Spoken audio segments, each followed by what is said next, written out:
आइए जुड़ जाइए, फटाफट प्रारंभ करते हैं आज की कक्षा। परिचर्चा करने वाले हैं हिंदी साहित्य और भाषा से 30 अति महत्वपूर्ण प्रश्न लिए हैं। ठीक है, क्या होंगे? कनेक्टिंग वीडियो होगी। जितना आपके लिए क्या होगा, महत्वपूर्ण होगा, कनेक्ट करते हुए चलेंगे। ठीक है, पूछ लेगा आधे अधूरे किस लेखक की कृति है। ठीक है, तो पहले आपको पता होना चाहिए कि जो आधे अधूरे है, नाटक है, एकांकी है, कहानी है, ठीक है, या रचना है, तो आपको पता होना चाहिए क्या है करके।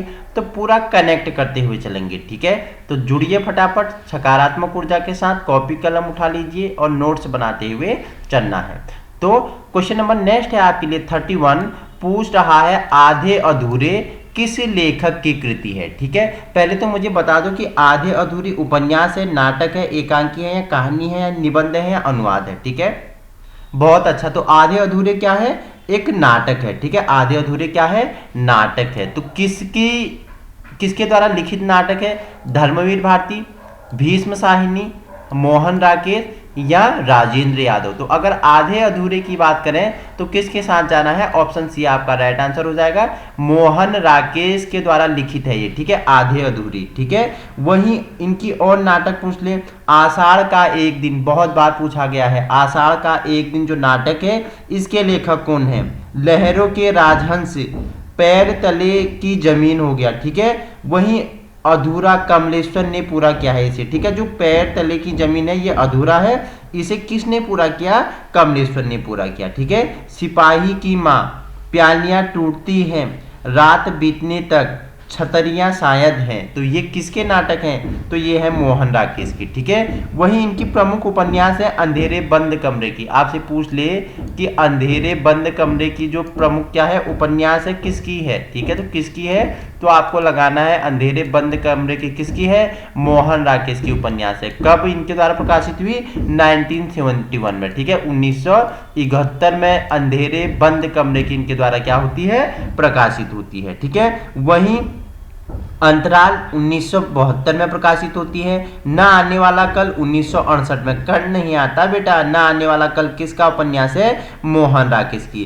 कांपता हुआ दरिया जो कि अपूर्ण उपन्यास है इनकी। ठीक है, नीली रोशनी की बाहें किसका उपन्यास है? तो मोहन राकेश की। इनकी एक प्रमुख एकांकी है अंडे के छिलके। ठीक है, अंडे के छिलके याद रखना, अंडे के छिलके किसका एकांकी है? ठीक है, अंडे के छिलके किसका है? तो मोहन राकेश। ठीक है, वहीं क्वार्टर तथा अन्य कहानियां, पहचान तथा अन्य कहानियां, वारिसी तथा अन्य कहानियां, इनकी क्या है? कहानी संग्रह है। परिवेश किसका निबंध संग्रह है? तो मोहन राकेश आपका क्या हो जाएगा? राइट आंसर हो जाएगा। ठीक है, तो 31 का आंसर आपका क्या हो जाएगा? आधे अधूरे क्या है? एक नाटक है, 1971 में प्रकाशित है। किसकी कृति है? मोहन राकेश की कृति है। ठीक है, क्वेश्चन 32 है आपके लिए, झांसी की रानी के रचनाकार कौन है? बचपन में पढ़ते आए हो आप। ठीक है, आपने क्या पढ़ा बता दो मुझे, बचपन से ही पढ़ते आ रहे हो। सिंहासन हिल उठे राजवंशों ने भ्रुकुटी तानी थी, बूढ़े भारत में भी आई फिर से नई जवानी थी, गुमी हुई आज़ादी की कीमत सबने पहचानी थी, दूर फिरंगी को करने सबने मन में ठानी थी, चमक उठी सन 57 में वह तलवार पुरानी थी। ठीक है, सन 57 में, 57 की बात है। ठीक है, क्रांति कहाँ से हुई? सबसे पहले आपको पता है मेरठ चले जाते हो, बैरकपुर छावनी। ठीक है, मंगल पांडे। ठीक है, तो चमक उठी सन 57 में वह तलवार पुरानी थी, बुंदे ने हल बोलो के मुख हमने सुनी कहानी थी, खूब लड़ी मर्दानी वो तो झांसी वाली रानी थी। तो झांसी की रानी के रचनाकार कौन है? Vrindavan Lal Verma, option A. Option B है सुभद्रा कुमारी चौहान, ऑप्शन सी है जयशंकर प्रसाद, ऑप्शन डी है महादेवी वर्मा। तो अगर झांसी की रानी के रचनाकार पूछे तो सुभद्रा कुमारी चौहान की क्या है? प्रमुख रचना है। ठीक है, और इनकी कौन कौन सी रचना है सुभद्रा कुमारी चौहान की? बता दो मुझे, जन्म कब हुआ था? 16 अगस्त 1904 को इनका जन्म हुआ था। ठीक है, सुभद्रा कुमारी का जन्म कब हुआ था? 16 अगस्त 1904 को हुआ था, ग्राम निहालपुर इलाहाबाद में। ठीक है, उत्तर प्रदेश में पड़ता है। वहीं इनकी प्रमुख कृतियां त्रिधारा हो गया, मुकुल कविता संग्रह है, बिखरे मोती इनकी क्या है, कहानी संग्रह है, ठीक है। झांसी की रानी इनकी बहुचर्चित रचना है, जो मैंने बता दिया, ठीक है। वहीं आपसे पूछिए कि झांसी की रानी का जन्म स्थान कहाँ है, ठीक है। बच्चे अगर ऑप्शन में झांसी दिया होता है तो बच्चे झांसी मार देते हैं, लेकिन इनका जन्म झांसी में नहीं हुआ था बेटा। कमेंट कर दो कि झांसी की रानी का जन्म कहाँ हुआ था, ठीक है, कमेंट में बताएंगे। फिलहाल आपका 32 का आंसर क्या चली जाएगा, अगर झांसी की रानी के रचनाकार पूछे तो किसके साथ चले जाना है, सुभद्रा कुमारी चौहान के साथ, ठीक है। क्वेश्चन नेक्स्ट है आपके लिए 33। क्या पूछ रहा है, पूछ रहा है भारत भारती के रचयिता कवि कौन है। सब बहुत रिपीटेड है, हर सीरीज में बताता हूं मैं आपको। भारत भारती, फटाफट बताइए मुझे। Option A Maithili Sharan Gupt, option B है भारतेंदु हरिश्चंद्र, ऑप्शन आपका सी है महावीर प्रसाद द्विवेदी, ऑप्शन डी है अयोध्या सिंह उपाध्याय, ठीक है। भारत दुर्दशा किसकी है, अलग है, तो भारत दुर्दशा की बात करें तो भारतेंदु हरिश्चंद्र, ठीक है। अगर भारत भारती की बात करें तो किसकी चली जाएगी, आपका मैथिली शरण गुप्त क्या हो जाएगा, राइट आंसर हो जाएगा। जन्म कब हुआ था, 3 अगस्त 1885 को हुआ था, चिरगांव झांसी उत्तर प्रदेश में हुआ था, ठीक है। चिरगांव झांसी में इनका जन्म होता है उत्तर प्रदेश में, कब, 3 अगस्त 1885 को, ठीक है। वहीं 1885 याद आ गया, 20 दिसंबर 1885 याद आ रहा है कुछ, क्या याद आ रहा है बताओ। कांग्रेस की स्थापना कब हुई थी, तो 20 दिसंबर 1885 बच्चों ने, ठीक है। एक अवकाश प्रदान अंग्रेज अधिकारी था A.O. ह्यूम, तो 20 दिसंबर 1885 को वो क्या करता है, कांग्रेस की स्थापना करता है। तो इनका 3 अगस्त 1885 को क्या होता है, जन्म होता है चिरगांव झांसी में।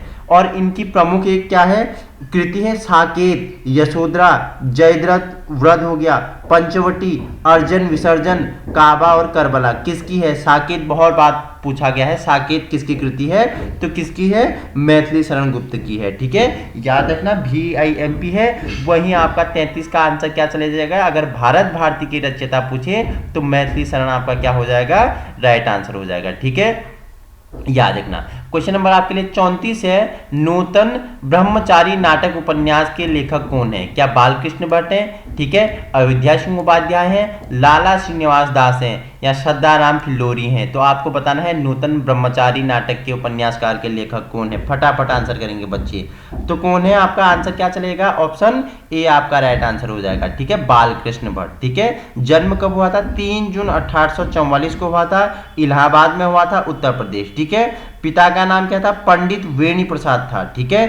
और भी इनकी मुख्य रचनाएं हैं, साहित्य सुमन किसकी है, ठीक है, तो आपको बालकृष्ण भट्ट हो गया। नूतन ब्रह्मचारी जो तो मैंने आपसे पूछा है, ठीक है, किसकी है, यही बालकृष्ण भट्ट की होगी। 100 अजान एक सुजान बहुत ही इंपॉर्टेंट है, 100 अजान एक सुजान किसकी रचना है, तो बता देना है आपको किसकी है, बालकृष्ण भट्ट की है। बाल विवाह हो गया, चंद्रसेन हो गया, रेल का विकट खेल हो गया, ये किसकी रचनाएं हैं, तो आपको पता होना चाहिए किसकी है, बालकृष्ण भट्ट की है, ठीक है। क्वेश्चन 35 है, सरस्वती के संपादक हैं कौन है, लोचन प्रसाद पांडे हैं, हजारी प्रसाद द्विवेदी हैं, ठीक है, महावीर प्रसाद द्विवेदी हैं, या गया प्रसाद स्नेही हैं। तो आपको बताना है कि सरस्वती के संपादक कौन है। 35 का आंसर लगाएंगे बच्चे, तो कौन है आपका, ऑप्शन सी महावीर प्रसाद द्विवेदी आपका क्या हो जाएगा, राइट आंसर हो जाएगा, ठीक है।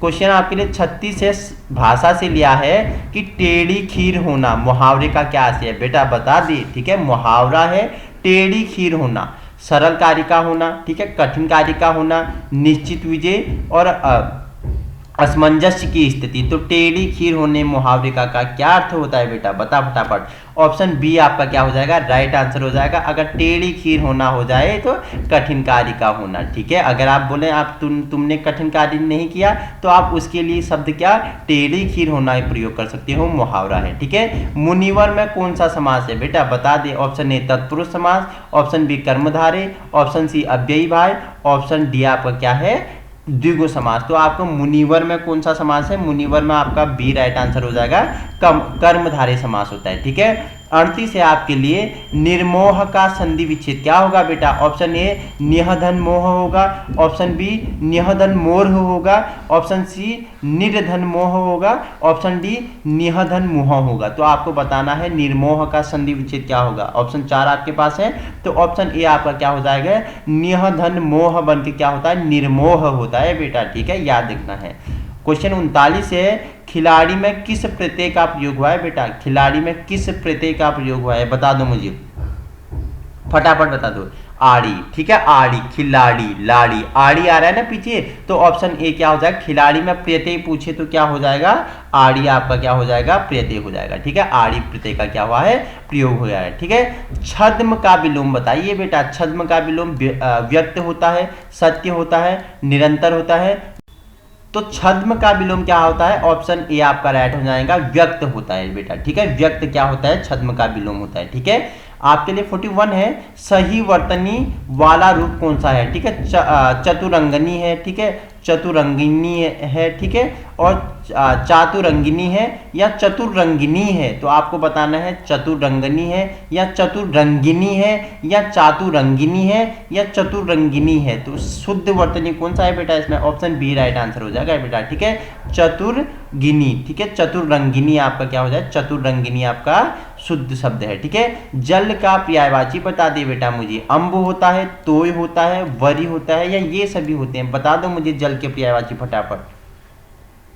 तो बेटा ये सभी हैं, ठीक है। अम्बु, तोय, वरी, ठीक है, नीरज, नीर, ये सब क्या होते हैं? जल के पर्यायवाची होते हैं बेटा। अम्बु भी है, तोय भी है, वरी भी है, ठीक है।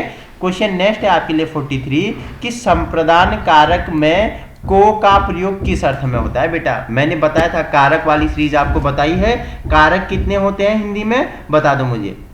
इन्हें विभक्तियां परसर्ग भी कहते हैं बेटा। परसों ही बताया था मैंने कारक वाला सीरीज आपको। हिंदी भाषा वाले पे मैंने कारक बताए हैं। हिंदी में कितने होते हैं कारक? 8 होते हैं। कर्ता ने, ठीक है, कर्म को, ठीक है, करण से, ठीक है, संप्रदान को, ठीक है, अपादान से, संबंध की, का, के, ठीक है, अधिकरण में क्या बताया था बेटा? मैं, ठीक है, और संबोधन में क्या बताया था? हे, अरे, अजी, रे, ये शब्द प्रयोग होते हैं। तो ठीक है, तो कर्ता कारक, कर्म कारक, करण कारक, संप्रदान कारक, अपादान कारक, संबंध कारक, अधिकरण कारक और संबोधन कारक। तो पूछा है संप्रदान कारक में को का प्रयोग किस अर्थ में होता है बेटा? संप्रदान किस लिए? मैंने बताया था कि संप्रदान में क्या होता है, बता दो मुझे। जिसके लिए कुछ किया जाए बेटा, ठीक है, जिसके लिए कुछ किया जाए, जिसको कुछ दिया जाए, बोध कराने वाले संप्रदान कारक कहलाते हैं। उसने विद्यार्थी को पुस्तक दी, वाक्य में विद्यार्थी संप्रदान है और इसका चिन्ह क्या है? किसी को कुछ देते हैं, किसी के लिए कुछ करते हैं। तो संप्रदान कारक में को का प्रयोग के लिए, पर, की अपेक्षा, से। तो बेटा अब बता दो, बहुत इजी हो गया है। मैंने बताया आपको कि संप्रदान में जो कारक है को का प्रयोग किस अर्थ में होता है। तो को का प्रयोग के लिए, जिसके लिए हम कुछ करते हैं, ठीक है, कुछ देते हैं, किसी के लिए कुछ करते हैं, दान करते हैं, के लिए। ऑप्शन ये आपका क्या हो जाएगा? राइट आंसर हो जाएगा, ठीक है। क्वेश्चन नंबर आपके लिए देखो 44 है, वृक्ष से पत्ता गिरता है, वाक्य में कौन सा कारक है बेटा? मैंने बताया था से शब्द से होता है, ठीक है, कारक चिन्ह क्या होता है उसका? से होता है। से भी दो जगह होता है, एक तो करण कारक में होता है और एक किस में होता है? अपादान में होता है बेटा, ठीक है। अपादान में होता है क्या? बताओ मुझे। हाँ बेटा, अपादान में होता है, ठीक है। पेड़ से पत्ते गिर रहे हैं बेटा, वृक्ष से पत्ता गिर रहा है। पेड़ से क्या हो रहा है? वृक्ष से क्या हो रहा है? पत्ता अलग हो रहा है, अलगाव की स्थिति में, ठीक है। अलगाव की स्थिति में से का प्रयोग करण में भी होता है, अपादान में भी होता है, ठीक है। तो अपादान में अलग होने के अर्थ में होता है और करण में किसके अर्थ में होता है बेटा? बता मुझे, बताओ मुझे, ठीक है। तो जैसे मैंने देखो पहले करण के लिए बताता हूं, संज्ञा का वह रूप जिससे किसी क्रिया के साधन का बोध होता है, जहां कार्य होता है, ठीक है, कार्य होता है। जैसे शिकारी ने शेर को बंदूक से मारा, यहाँ क्या हो रहा है? शिकारी द्वारा क्रिया हो रहा है। तो करण में क्रिया के लिए से प्रयोग होता है। क्रिया क्या है? शेर को मारना है। और मैंने अपादान में क्या बताया? अलगाव की स्थिति में से का प्रयोग होता है बेटा। वृक्ष से क्या गिर रहा है? पत्ता गिर रहा है। कौन सा कारक है? तो बता दो मुझे। अपादान कारक है, अलगाव की स्थिति है, ठीक है। इजी है। अगर और भी इजी तरीके से समझनी है तो प्लेलिस्ट में हिंदी लैंग्वेज वाली जो भाषा वाली सीरीज है वहां मैंने आपको और इजी तरीके से आपको समझाया है, ठीक है। तो वृक्ष से पत्ता गिरता है या पेड़ से पत्ता गिरता है। और बता दो मुझे क्या हो सकता है? कोई एक नया उदाहरण दे दो। मैं अल्मोड़ा से आया बेटा, ठीक है, अल्मोड़ा छोड़ के आ गया। अल्मोड़ा अलग होके मैं कहाँ आ गया? हल्द्वानी आ गया, ठीक है। तो मैं अल्मोड़ा से आया, इसमें कौन सा कारक है? अपादान कारक है। से का प्रयोग हुआ है, अलग होके आया हूं मैं, ठीक है। मैं जोशी जी से अशुलिपि सीखता हूं, मैं जोशी जी से क्या सीखता हूं?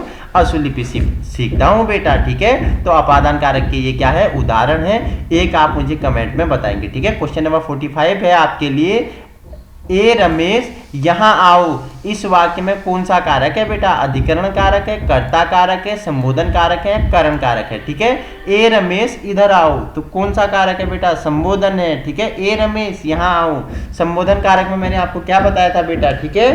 संज्ञा के जिस रूप में किसी को पुकारने, चेतावनी देने, ठीक है, मतलब कि जहां किसी को हम क्या कर रहे हैं? पुकार रहे हैं, उसे चेतावनी दे रहे हैं या सावधान कर रहे हैं। तो देखो, ए रमेश यहां आओ, इधर आओ बेटा, ठीक है। मनोज इधर आओ, तो क्या कर रहे हैं हम? इसे चेतावनी दे रहे हैं। तो चेतावनी का प्रयोग किस में होता है? संबोधन कारक में होता है। हे राम रक्षा करो, अरे मूर्ख सबल जा, ठीक है, चेतावनी दे रहे हैं। ओ लड़कों खेलना बंद करो, तो कौन से इसमें कौन सा कारक है इस वाक्य में?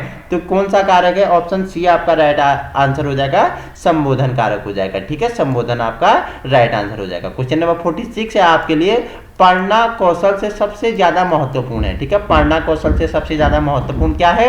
शब्दों वाक्यों को शुद्ध रूप से उच्चारित करना, केवल अक्षर का पहचान हो गया, तेज गति से पढ़ना या संदर्भानुसार अर्थ ग्रहण करना। तो बताइए 46 पढ़ना कौशल में सबसे ज्यादा महत्वपूर्ण क्या है, ठीक है। चारों में से सबसे अच्छा आंसर क्या हो जाएगा? ऑप्शन डी, संदर्भानुसार अर्थ ग्रहण करना क्या होता है? पढ़ना कौशल में सबसे ज्यादा महत्वपूर्ण होगा, ठीक है। याद रखना इंपॉर्टेंट है आपके लिए बेटा, ठीक है।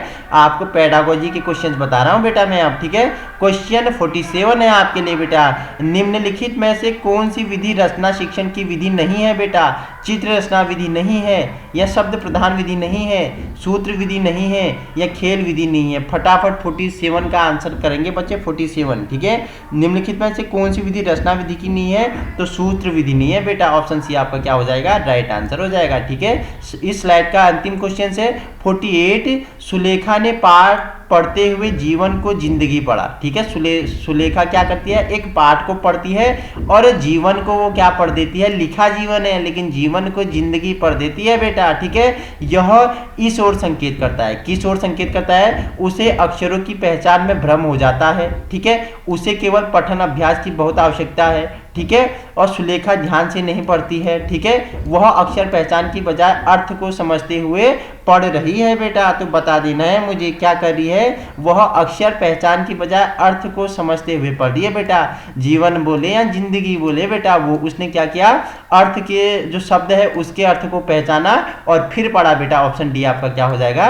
राइट आंसर हो जाएगा, ठीक है। क्वेश्चन 49 है आपके लिए, निम्न में से क्या पाठ्यक्रम निर्माण का सिद्धांत नहीं है? क्या लचीलेपन का सिद्धांत नहीं है? अब पढ़ने पढ़ाने का सिद्धांत नहीं है? उपयोगिता का सिद्धांत नहीं है? इनमें से कोई नहीं। ऑप्शन 4 आपके लिए है, पूछ रहा है निम्नलिखित में से क्या पाठ्यक्रम निर्माण का सिद्धांत नहीं है बेटा। 49 लगाएंगे बच्चे, तो पढ़ने पढ़ाने का सिद्धांत, ठीक है। ऑप्शन बी आपका क्या हो जाएगा? राइट आंसर हो जाएगा। पढ़ने पढ़ाने का सिद्धांत क्या है? पाठ्यक्रम निर्माण सिद्धांत नहीं है बेटा। क्वेश्चन नंबर 50 है आपके लिए, गद्य शिक्षण में सर्वाधिक महत्व किसका है? मौन पठन, स्वसर पठन हो गया, आदर्श वाचन हो गया, या रसानुभूति हो गया। तो अगर गद्य शिक्षण पूछता है बेटा, पद्य नहीं पूछ रहा है, गद्य पूछ रहा है, तो गद्य में मौन पठन होता है बेटा, ठीक है। अगर पद्य पूछेगा तो उसमें क्या हो जाएगा? बताओ, रस के अनुसार पढ़ोगे ना, क्या करोगे, ठीक है। तो गद्य में पूछते हैं मौन क्या होता है? मौन पठन का महत्वपूर्ण योगदान होता है, ठीक है। क्वेश्चन 55 है, निम्न में से कौन सी वाचन शिक्षण की विधि नहीं है? ध्वनि साम्य विधि, ठीक है, समवेत पाठ विधि, व्याख्या विधि, या अनुध्वनि विधि। तो कौन सा विधि वाचन शिक्षण की विधि नहीं है? 51 का आंसर लगाएंगे बच्चे फटाफट। तो व्याख्या विधि आपका क्या हो जाएगा? राइट आंसर हो जाएगा, ठीक है। क्वेश्चन नेक्स्ट है आपके लिए 52, निम्न में से क्या भाषा प्रमुख कार्य है? भाषा का क्या प्रमुख है? भाषा बालक को समाज से जोड़ने का कार्य करती है, ऑप्शन ए। ऑप्शन बी है, भाषा बालक को भावों तथा विचारों में अभिव्यक्त करना सिखाती है, ऑप्शन सी है, भाषा बालक के ज्ञान प्राप्ति हेतु एक माध्यम की भूमिका निभाती है, ऑप्शन डी है, उपरोक्त में से सभी, ठीक है। तो 52 में क्या हो जाएगा? उपरोक्त में से सभी बेटा। ये सभी कार्य होते हैं, भाषा के प्रमुख कार्य होते हैं बेटा, ठीक है। क्वेश्चन 53 है, वर्णों का सही उच्चारण क्रम किस स्वरूप में होता है? स्वर, व्यंजन, शब्द, वाक्य, स्वर व्यंजन वाक्य शब्द, व्यंजन स्वर व्यंजन वाक्य शब्द स्वर, और इनमें से कोई नहीं बेटा। सबसे पहले क्या आते हैं बता दो मुझे बेटा, बहुत ईजी है। स्वर क्या ज्ञान होना चाहिए, ठीक है, जिनका स्वतंत्र अस्तित्व होता है, ठीक है। उसके बाद व्यंजन आते हैं जो स्वर की सहायता से बोले जाते हैं, ठीक है। व्यंजनों से मिलकर शब्द बनते हैं, ठीक है। शब्दों से बेटा क्या होता है बताओ, वाक्यों का निर्माण होता है बेटा, ठीक है। इस बार अधिक मेहनत कर लो, तुम क्या करोगे, परीक्षा पास कर लोगे बेटा। पूरा क्या बोल दिया मैंने, एक वाक्य बोल दिया, तो ऑप्शन ये आपका क्या हो जाएगा, राइट आंसर हो जाएगा। स्वर हो गया, व्यंजन हो गया, शब्द हो गया, वाक्य हो गया, ये इनका क्या है, स्वरूप क्रम है, ठीक है। 54 है आपके लिए, निम्न में से क्या पाठ योजना का महत्व है, ठीक है। ऑप्शन ए है अध्यापक को कार्य नियमित, नियोजित और व्यवस्थित होता है। ऑप्शन बी है अध्यापक का समय व शक्ति की बचत होती है। हाँ, ऑप्शन सी है अध्यापक की मौलिकता में अंतर नहीं होता। ऑप्शन डी है ये सभी। तो बता दो निम्न में से क्या पाठ योजना का महत्व होता है। 54 4 ऑप्शन है, बच्चों ने आंसर दे दिया है, तो ये सभी आपका क्या हो जाएगा, राइट आंसर हो जाएगा, ठीक है। क्वेश्चन नेक्स्ट है 55 आपके लिए, शैक्षणिक निदान की निम्न में से कौन सी विधि नहीं है पूछा है। मेडिकल टेस्ट विधि नहीं है, देखो कहो विधि नहीं है, साक्षात्कार विधि नहीं है, या अभिलेख विधि नहीं है। तो क्या पूछा है, पहले प्रश्न को समझो, शैक्षणिक निदान की निम्न में से कौन सी विधि नहीं है। ऑप्शन बी आपका राइट आंसर हो जाएगा, देखो कहो विधि नहीं है, ठीक है। क्वेश्चन 56 है आपके लिए, निम्न में से क्या कक्षा कार्य की उपयोगिता है। बालकों के व्यस्त रहने के कारण अनुशासन बना रहता है, सीखा हुआ ज्ञान पक्का होता है, छात्रों में आत्मविश्वास बढ़ता है, ये सभी। तो पूछा है कि कक्षा कार्य की उपयोगिता निम्न में से क्या है पूछा है। तो क्या है कक्षा कार्य की उपयोगिता, बता दो मुझे बेटा फटाफट। तो ये सभी आपका राइट आंसर हो जाएगा। ये सभी क्या है, कक्षा कार्य की उपयोगिता है। ये सभी होंगे बालकों में व्यस्त रहेंगे, ठीक है, अनुशासन बना रहेगा, ठीक है, सीखा हुआ ज्ञान का पक्का होता है, आत्मविश्वास बढ़ता है। तो ये सभी क्या है, कक्षा कार्य की उपयोगिता है, ठीक है। क्वेश्चन 57 है, बच्चों को खेल खेल में भाषा की आरंभिक शिक्षा किस प्रकार दी जाती है। ध्वनि साम्य विधि से दी जाती है, ठीक है, सहचर्य विधि में, प्रश्नोत्तर विधि में, या सामूहिक पाठ विधि में। तो बोल रहा है कि बच्चों को खेल खेल में भाषा की आरंभिक शिक्षा किस प्रकार दी जाती है बेटा, फटाफट आंसर करेंगे। तो सामूहिक पाठ विधि से दी जाती है बेटा, ऑप्शन डी क्या हो जाएगा, राइट आंसर हो जाएगा, ठीक है। क्वेश्चन 58 है आपके लिए, काव्य शिक्षण में किसका अधिक महत्व है, ठीक है। विचार संश्लेषण विधि, स्वस्वर वाचन हो गया, मौन वाचन हो गया, आदर्श वाचन होगा। तो काव्य शिक्षण में किसका महत्व अधिक है बेटा, बता मुझे फटाफट बताओ कि किसका महत्व अधिक है। तो ऑप्शन डी आपका क्या हो जाएगा, आदर्श वाचन का महत्व अधिक होता है, ठीक है। लास्ट क्वेश्चन का सेकंड क्वेश्चन से आपका 59, श्रवण कौशल विकास के अंतर्गत निम्न में से किस शक्ति का विकास आवश्यक है। अंतर्बोध शक्ति, धारण शक्ति, बोधन शक्ति, ये सभी। अगर आपको श्रवण विकास कौशल का विकास करना है तो अंतर्बोध शक्ति होना चाहिए, ठीक है, धारण शक्ति भी होनी चाहिए, बोधन शक्ति भी होनी चाहिए। तो ऑप्शन डी आपका क्या हो जाएगा, राइट आंसर हो जाएगा, ये सभी, ठीक है। आपके लिए अंतिम क्वेश्चन है 60 नंबर की, भाषा प्रवाह को कुशल बनाने में सर्वाधिक भूमिका होती है बेटा, बोलने की होती है, सुनने की होती है, लिखने की होती है, पढ़ने की होती है बेटा, फटाओ बताओ। भाषा प्रवाह को कुशल बनाने की तो किसकी सर्वाधिक भूमिका होती है, बोलने की होती है बेटा, ठीक है। भाषा का क्रम विकास पूछिए तो क्या है, सबसे पहले सुबोपॉली,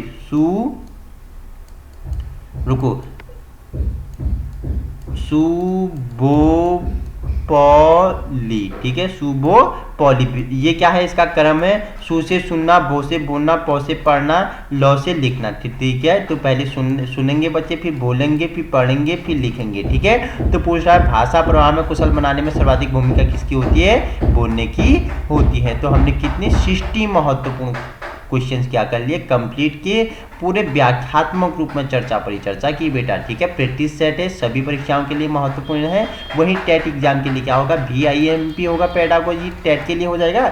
बाकी जो मैंने आपको लैंग्वेज एंड साहित्य लिटरेचर बताया वो अदर और एंड जितने भी आपकी गवर्नमेंट एग्जाम है वहाँ क्या होता है, इम्पोर्टेंट होता है। इसी प्रकार की वीडियो के लिए आप हमारे यूट्यूब चैनल बिहेवियर एजुकेशन उपकार को क्या कर सकते हो, संलग्न कर सकते हो। हमारा उद्देश्य क्या है बेटा, आपको व्यवहारिक शिक्षा प्रदान करना है। Thank you so much.